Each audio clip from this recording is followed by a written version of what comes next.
السلام عليكم ورحمة الله وبركاته. حنسوي لبن سريع للتغميس ولذيذ. طبعا أنا حطيت اللبن كذا، ولما خرجت الموية هذه خرجتها، هذه الموية خرجها عشان أنا أبغى اللبن يكون ثقيل شوي.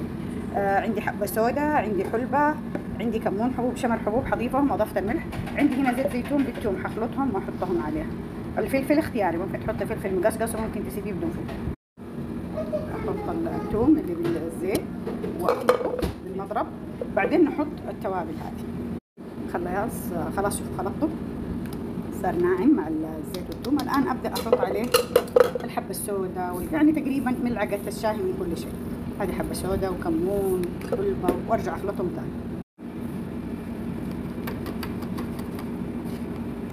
ظبطت الملح وحطيت الفلفل، والفلفل حسب الرغبه، اللي ما يبغى فلفل مو لازم. هذا يتاكل ثاني يوم، ما يتاكل اليوم خلاص نغطيه بالزيت ونشيله في الثلاجه. ممكن تحطوا عليه جبنه بيضاء، انا اليوم ما حطيت عليه شيء. خلاص كده جاهز.